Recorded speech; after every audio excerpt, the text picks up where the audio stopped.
Paano nga ba nanalo ang Aurora laban sa Liquid PH gamit ang Joy? Sa game na ito ipapakita ko sa inyo ang isa sa mga dahilan kung paano. Dahil sa mobility ng hero ni Carl na si Nolan, napakagandang hero ni Joy laban dito. Dahil kahit na nerf na ito at hindi na siya immune sa stun, ay isa pa rin ito sa napakalikot na hero sa ML, na may abilidad humabol sa Nolan bukod sa ibang assassin. Malaking tulong ang emblem na Temporal Rain kay Joy, dahil every time na mag-ultimate ay nare-reduce nito ng 50% ang cooldown ng unang at ikalawang skill.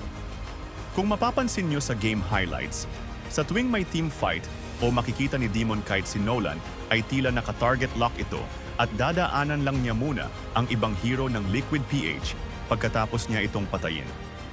At hindi ito natatakot sumugod dahil mayroong Angela na sasanib sa kanya na malaki ang naitutulong dahil sa heal at sa dagdag na shield ng item na Blood Wings. Mapapansin nyo ang makapal na shield kay Joy, kaya hindi ito basta-basta mapapatay. Isama mo pa ang hero ni Domeng na si Roger, na kung mapapansin nyo ay naka-target lock din sa Nolan. Kahit 4 ang may stun sa Liquid PH, hinaharapan lang ni Edward para masalo ang mga stun.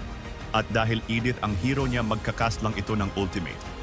Isama mo pa ang kinopyang ultimate ni Yue galing kay Zhusk na nagsisilbing pang frontline sa team ng Aurora. Kung may nakikita pa kayong mga keys to victory ng Aurora, comment kayo.